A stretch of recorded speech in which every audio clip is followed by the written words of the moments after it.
আমরা যে কাজটা করি যে এই যে কাজ শুরু করতে পারছি না, এই জন্য নিজেকে নিজে দোষারোপ করতে থাকি। এই যে কাজ শুরু করতে পারলাম না, এই জন্য আমরা নিজেকে নিজে দোষারোপ করতে থাকি। গিল্টি ফিলিংস আমাদের মধ্যে কাজ করে। আমাদেরকে মাই ডিয়ার ফ্রেন্ডস এই গিল্টি ফিলিংস থেকে বের হতে হবে।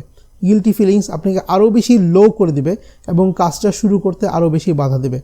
আফসোস এই জিনিসটা আমরা করব না, ইস কেন যে করলাম না, ওটা চলে গিয়েছে, ওটা অতীত হয়ে গেছে, সেটা নিয়ে চিন্তা করে এখন কোনো লাভ নাই। আপনি যদি অতীত নিয়ে দুশ্চিন্তা করতে থাকেন তাহলে আপনি বর্তমানটাকে নষ্ট করতেছেন, দুশ্চিন্তা করে সময় নষ্ট করছেন। এই সময়টাতে আপনি কাজ শুরু করে দিতে পারতেন।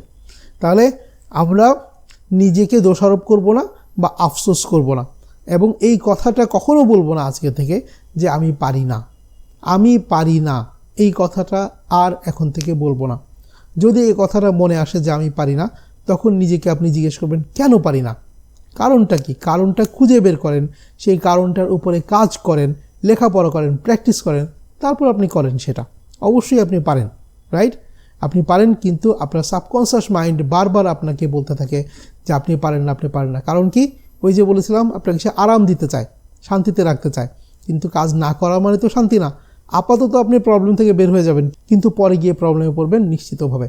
তাহলে এটা আমরা জানলাম যে কিভাবে নিজের সাথে কথা বলতে হয় নিজেকে দোষারোপ না করে।